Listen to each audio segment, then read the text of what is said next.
Saya dulu Selamat ya, Pak. malam. Ya, selamat malam, Ya, Pak Coki. ya, selamat malam. Tadi Anda pernah mengalami sakit gitu ya, Pak Coki ya. Terus Betul. kemudian semangat gitu ya. Terus ada kontak dengan Tuhan Anda, Yesus gitu ya. Saya ada ayat di Bible, Pak. Sebenarnya ayat ini Silakan.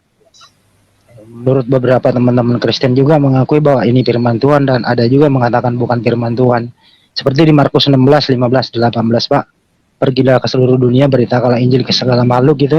Terus kemudian yang percaya dibaptis, nggak percaya dihukum. Tanda-tanda orang percaya, Pak, langsung kelima aja. Keempat itu nggak bisa, itu minum racun. Yang kelima naruh tangan di tempat yang sakit, sembuh gitu loh. Kenapa nggak pakai ini ayat ini aja, Pak? Gitu loh.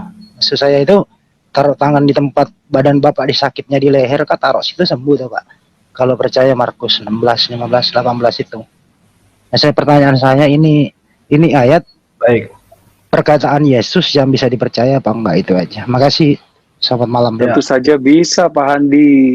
Tapi firman Tuhan bukan barang dagangan, Pak. Ini bukan bicara mengenai saya pakai ayat terus saya sembuh. Saya beriman kepada Yesus bahwa dia bisa membangkitkan orang mati pun. Kalau kehendak dia, saya mesti istirahat 7 hari. Emang kenapa, Pak Handi? Saya tanya. Tapi itu ayat Kalaupun tantangan, saya Pak. minta, dengarkan saya dulu, Pak, sebentar. Iya, silakan, Dengarkan saya Pak. dulu. Maaf. Sorry. Kalaupun saya bilang sama Tuhan Yesus, Tuhan angkatlah segala penderitaanku di masa pandemi COVID-19 ini. Lalu Tuhan bilang, dengar anakku, hadapilah penderitaan ini bersamaku. Kenapa rupanya? Pada akhirnya Tuhan punya otoritas atas hidupku, dan aku percaya pada Yeremia 29 ayat 11 yang kuulang-ulang berkali-kali bahwa rancangannya adalah damai sejahtera, bukan kecelakaan. Jadi jangan pernah anggap ayat, minyak urapan, roti perjamuan, salib yang digantung di leher itu adalah barang dagangan. Kita taruh iman kita pada segelintir ayat, lalu kita pakai tidak pada konteksnya. Lalu kita anggap dengan menyebutkan dengan bilur-bilur Yesus aku sudah sembuh. Lantas kita bilang bahwa kita sudah sembuh 100% tapi belum ada buktinya. Terus kalau nggak sembuh, saya tanya, mau dipertaruhkan di mana iman kita, Pak? Karena Habakuk mencatat, sekalipun bunga tidak mekar pada masanya, pohon-pohon tidak menghasilkan buah, ternak pun tidak menghasilkan anak-anaknya, tidak ada yang dapat dinikmati di bumi, aku akan tetap memuji Allahku.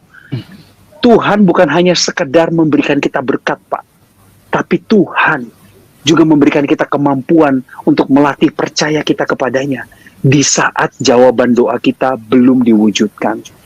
Pak Handi, memang ini dalam konteks diskusi kita. Saya senang Bapak bertanya, tapi saya juga perlu mengingatkan kita semua di forum ini, masih banyak orang Kristen yang belum bertumbuh secara dewasa lewat imannya. Karena merasa apa? Kalau Tuhan tidak dengar doaku, padahal aku percaya padanya, berarti Tuhan sama seperti Allah yang jauh di sana memainkan lensa pembesar, lalu kita semutnya, dan di tengah hari sinar tersebut menembus panas ke semut itu, dan kita bernari-nari kepanasan, kesakitan. Kita masih menganggap Tuhan kita tuh penghukum dan nggak ngedengerin apa maunya kita. Padahal yang punya hidup minoritas itu kita, Pak. Yang punya otoritas dan kuasa adalah Tuhan. Jadi Pak Handi, saya mohon kepada Bapak dan saudara-saudaraku, mari kita bertumbuh di dalam iman kepada Tuhan. Apapun yang terjadi, Tuhan tetap baik. Belajarlah percaya pada Dia. Amin. Justru begini, Pak, satu menit. Begini, Pak. Oke, ini sudah melebihi batas, jadi beliau juga sepertinya menanyakan juga yang mau menguji ya. Ini kayaknya kadrun juga ini. Oke, langsung ke Pastor Sarah aja nih. Shalom. Shalom, Pastor Sarah. Shalom. Sehat ya. Sehat, puji Tuhan. Ya, nanti saya tanggapin dikit yang itu tadi ya. Shalom, Ito Coki. Iya. Oh, shalom. Shalom, Bu. Saya bingung. Iya, saya bingung ini.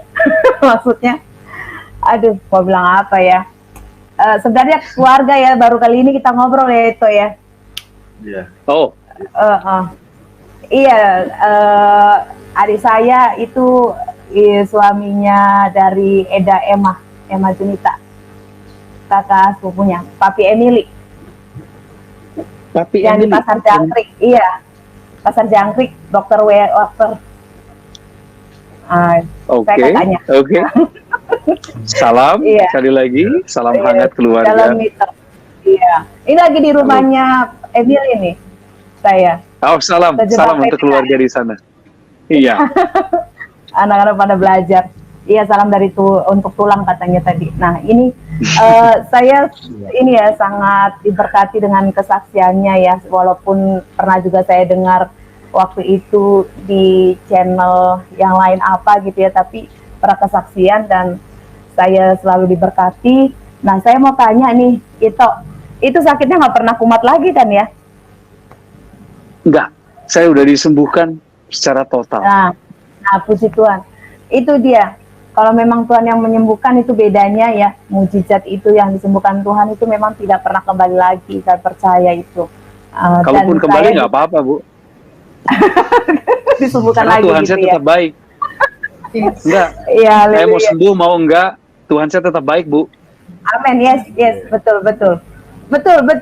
Itu juga iman saya. Apapun baik hal yang buruk maupun yang baik dalam kehidupan kita, tetap saya katakan Yesus teramat baik buat kita. Haleluya. Tuhan Yesus sama, dulu, sekarang, dan selamanya. Mau kita Selamanya. sembuh, mau enggak, yang penting buat saya urusan keselamatan, Bu. Kalau saya pegang Betul. janjinya Tuhan, saya ikuti Yesus, saya ikuti iring dia, bukan apa mau saya, tapi apa mau Tuhan dalam hidup saya, gitu aja. Amin. Iya, luar biasa. Dan tadi saya juga suka itu jawabannya waktu bisa bahas tentang iman ya, itu juga yang saya pegang juga sampai hari ini ya, bahwa untuk kita tetap beriman ya. Saya bangga dengan jawaban itu Coki tadi ya, bahwa Tuhan sudah menyelesaikannya di kayu salib ya, sudah selesai, artinya apapun ya pasti Tuhan selesaikan gitu. Jadi ya itulah iman itu. Jika dia saja menyerahkan dirinya kepada kita, apalah arti sebuah masalah kita, pasti Tuhan selesaikan. Saya suka jawaban itu. Maju terus dalam pelayanan ya. Nah, tadi saya mau menanggapi sedikit yang tadi itu ya. Nggak usah, Pastor, Kadang nggak usah ya. ditanggapin yang kayak gitu. Iya. Lebih berguna lagi buat Bang Coki ini. Ini kapan lagi kita jarang-jarang buat ini. Kalau yang tadi itu apalah itu. Gitu. Saya nggak tahu soal ini. Jadi gini, Mas Leo dan Mbak Sarah dan teman-teman semuanya, saya menyerahkan acara ini pada yang punya otoritas. Kan yang punya otoritas ini Mas Leo. Saya juga diundang sebagai tamu. Jadi saya juga berikan Mas Leo sebuah kesempatan untuk menilai siapa orang yang berhak bicara sama saya atau tidak. Bukan saya ingin dibatas-batasin, tapi mari kita belajar bertumbuh. Saya sudah berikan jawaban kepada orang yang tadi, apapun motivasinya, dia mau menguji kah, dia mau tahu benaran tentang firman Tuhan, saya sudah katakan kebenaran firman Tuhan kepada dia, dan saya percaya dia diberkati. Saya tidak peduli beliau siapa, latar belakangnya mana, saya katakan lewat kesaksian hidup saya, kalaupun sesuatu tidak berubah, kalaupun yang saya doakan hari ini tidak dinyatakan langsung oleh Tuhan, Tuhan saya tetap baik, dan saya nggak akan jual dia hanya untuk jawaban doa. Nah, itu dia yang mau saya tadi tambahkan tentang Sadrak, Mesak, Abednego. Ya kan, iman yang seperti itu, sekalipun saya tidak dilepaskan dari api ini, kami tetap tidak akan menyembah pada berhala itu, tetap percaya kepada Tuhan bahwa Tuhan itu akan menyelamatkan, dan Tuhan menyelamatkan. Iman itu yang seperti itu yang dibutuhkan orang pada saat ini, dan puji Tuhan kesaksiannya luar biasa. Itu Coki, salam sama Eda, tetap semangat ya di masa pandemik ini. Pokoknya salam buat keluarga ya. Semuanya. Amin. Terima kasih itu Sarah. Ya. Terima kasih Salam keluarga hambanya. Salam. Amin. Seru nih Mas Leo. Sebenarnya dilepas dikit juga nggak ada masalah. Nanti kan kita bisa diskusi agak tajam. Cuma memang waktu yang jadi masalah tadi ya, karena yang lain kan masih mau nanya sama saya dan saya kasih kesempatan. Gak apa-apa. Terima kasih Mas Leo udah jadi moderator yang baik. Terima kasih. Sama-sama. Soalnya memang ya kayak gitu banyak ada hal yang enggak ini gitu. Jadi luas. Maaf banget ini Bang Coki karena ini kan di YouTube. Jadi semua iman bisa menonton dan it's okay. ini gitu. Nggak usah minta maaf, Mbak. Saya udah tahu kok. Pada saat saya mengambil keputusan untuk melayani di sini, hal-hal seperti ini akan datang. Jadi sekali lagi itu bukan kebetulan. Dan Tuhan melihat juga. Tuhan kan izinkan mereka juga datang ke sini. Jadi kita sebisa mungkin melayani, sebisa mungkin. Ya. Iya. Baik. Halo. Ini kita sampai mana Iya. tadi nih? Aritonang ya.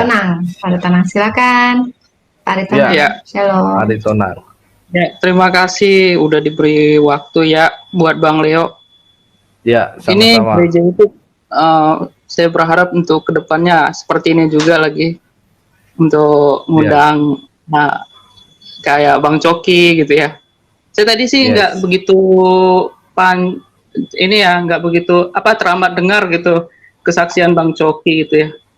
Cuman saya nggak banyak bertanya gitu. Cuman karena saya kagum ini salah satu idola saya Bang Coki ya.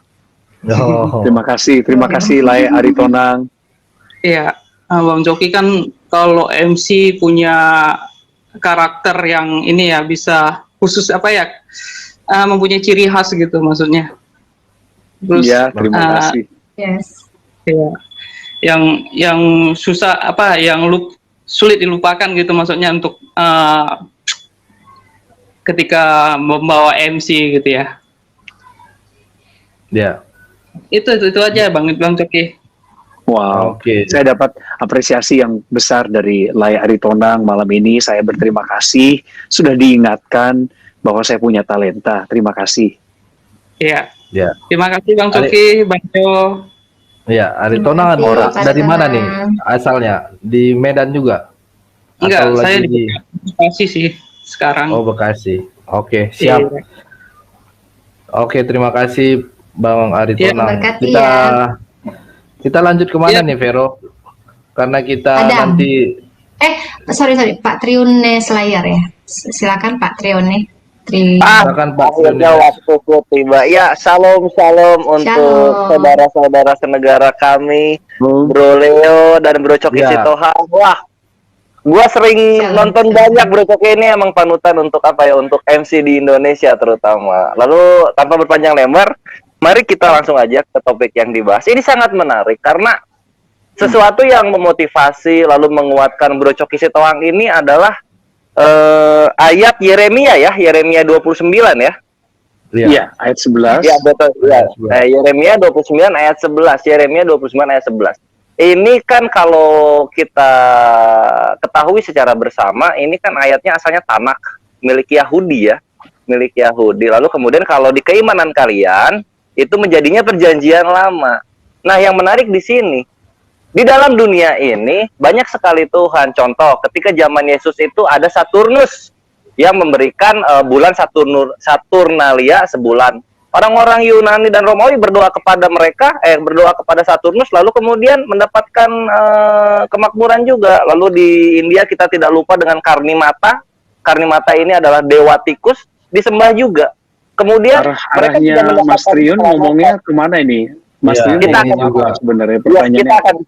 kita akan ke sana. Nah, lalu kemudian Saya nggak ngerti, Anda sedang ngomongin tentang sejarah, saya nggak paham. Aduh, Mas Leo, kita mesti kurang-kurangin. Iya. Oh, ada orang dengan akun namanya ya Triune Slayer. Triune itu adalah bahaya lambang banget, daripada Trinitas. Itu adalah Iya. Allah Roh Kudus, Allah Bapa dan juga Allah Anak. Itulah yang kita Iya. sembah dalam nama Yesus Kristus. Ketika mereka menggunakan akun Slayer seperti ini, sudah jelas Benar. sekali dia ingin memunculkan kontroversi, konflik, dan bahkan nanti dia akan giring pembicaraan kita ke arah perpecahan. Tidak usah Iya. beri kesempatan kepada iblis untuk masuk ke dalam forum kita. Kita harus fokus Baik. pada pertumbuhan iman. Bagi saudara yang mau dilayani, mengenal Yesus Kristus lewat kesaksian saya, silakan. Silakan, Anda masih punya waktu beberapa menit lagi. Tapi kalau Anda hanya datang ingin mengacaukan situasi, saya kasih tahu sama Anda sedang berurusan dengan siapa. Anda sudah punya upahnya sendiri. Ya, hati-hati. Yes. Oke. Terima kasih Bang Coki. Langsung ke Frankie. Pak Frankie, Iya. Shalom. Shalom. Shalom, shalom, Frankie. Pak Leo, shalom, ya, Shalom. Coki, Bung Coki, Shalom, shalom. shalom, luar biasa, hebat. Pertama-tama saya berterima kasih kepada Pak Leo orangnya kooperatif. Saya Ya. sering mengikuti gereja YouTube, dan ada beberapa juga teman-teman yang bersaksi, Pak Leo juga bantu dengan saya. Itu membuktikan bahwa beliau memang benar-benar ingin mendahulukan firman Tuhan di sini dan rencana kehendak Tuhan. Kesaksian Bung Coki luar biasa. Kalau saya mendengar, saya sengaja ingin masuk hanya untuk merasakan bagaimana kebaikan Tuhan itu kepada kita semua. Disembuhkan 16 tahun lalu ya Pak, pulih total ya, luar biasa. Pulih Kalau total. tidak salah ya. Puji Tuhan. Iya. Dan ini yang kita harus sebenarnya kita harus mengetahui sama-sama ya. Tidak semua orang mendapat chance kesempatan seperti itu. Ya. Dan itu terbukti. Di 16 tahun lalu tidak ada corona loh. 16 tahun lalu Bang Coki merasa sudah titik paling rendah, bahkan minus waktu itu. Tetapi luar biasa dipulihkan. Sekarang banyak yang kita ketahui orang-orang yang sehat Bung Coki ya, yang berolahraga, artis-artis juga ada beberapa, tapi ya kita tidak tahu ya. Tapi inilah artinya saya katakan tadi adalah bahwa kesempatan yang diberikan kepada kita memang berbeda-beda. Tuhan ingin menggunakan Bung Coki luar biasa dalam untuk memberikan kesaksiannya, biar banyak telinga mendengar, biar mata juga banyak memandang.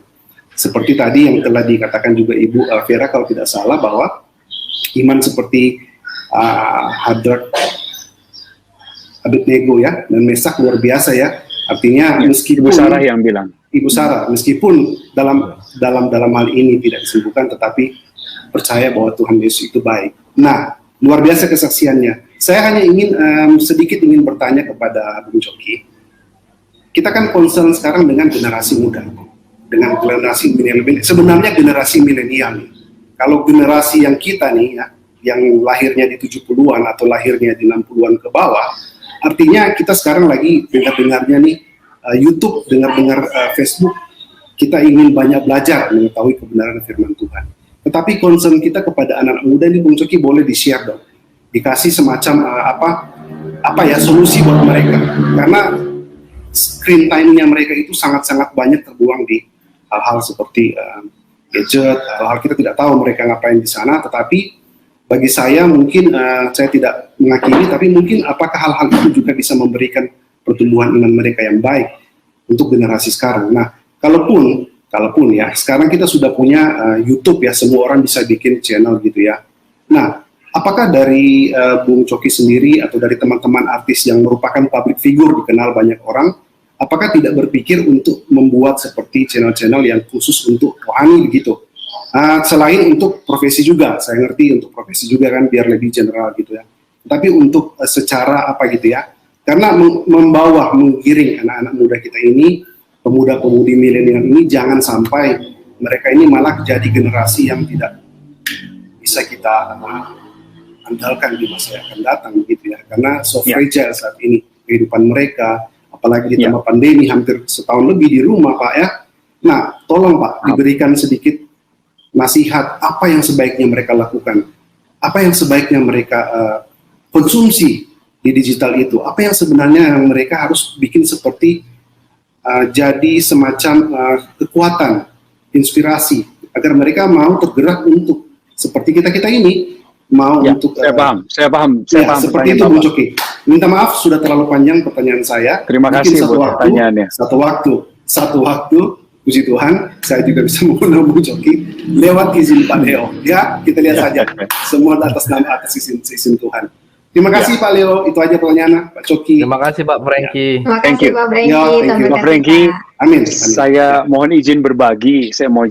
Kami di grup kami, Pak, kami punya satu kelompok namanya Good Friends Community. Good Friends ini adalah komunitas orang-orang percaya yang berada di dalam satu industri yang sama. Jadi kami yang ada di industri hiburan, dunia kreatif, dunia panggung, dalam 5 tahun terakhir ini, saya dan rekan-rekan, sahabat-sahabat sepelayanan, kami mengakomodir teman-teman ini. Jadi ini komunitas eksklusif, Pak.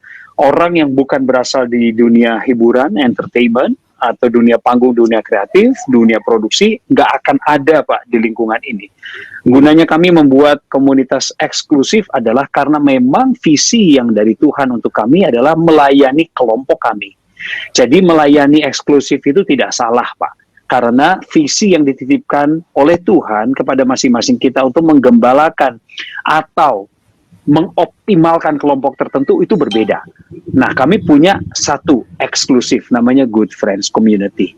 Dalam 5 tahun perkembangan kami, Pak, saat ini karena memang banyak figur publik di dalam komunitas tersebut, maka figur publik itu menarik minat orang-orang dari luar, para fans, penggemar, katakanlah demikian, pengikut di media sosial, yang juga nggak bisa menolak kehadiran pelayanan kami di tengah mereka.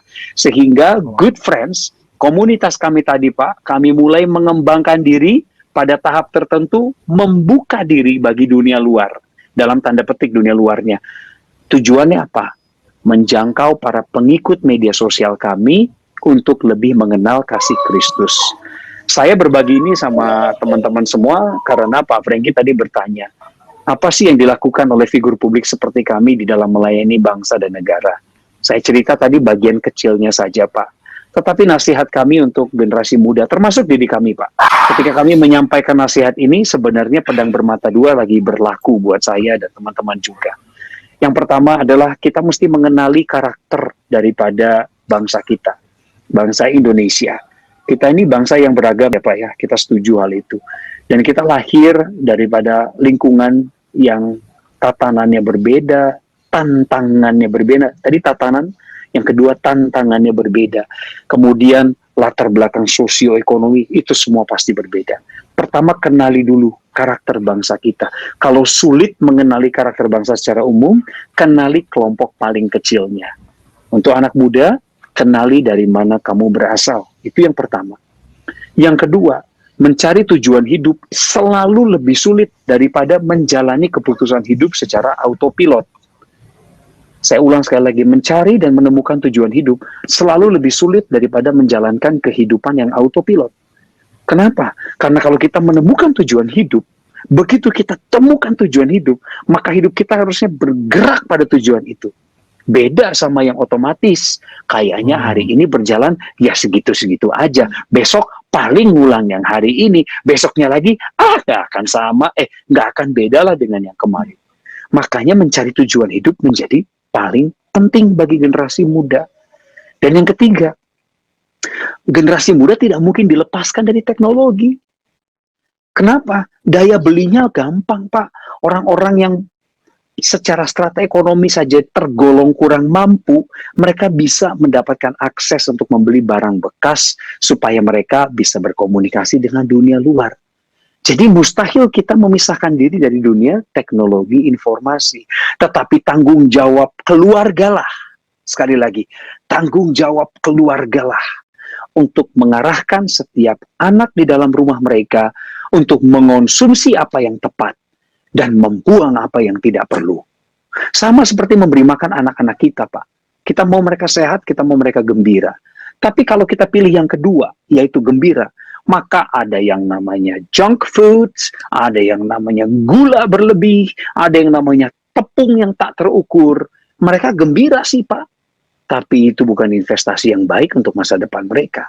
Saya ingin tegaskan orang tua, hey, kamu dan saya sebagai orang tua dari ketiga putri kami, saya dan istri saya bertanggung jawab terhadap nutrisi mereka. Jadi sama seperti dunia informasi yang begitu transparan dan luas, kita keluarga lah yang menjadi benteng pertama.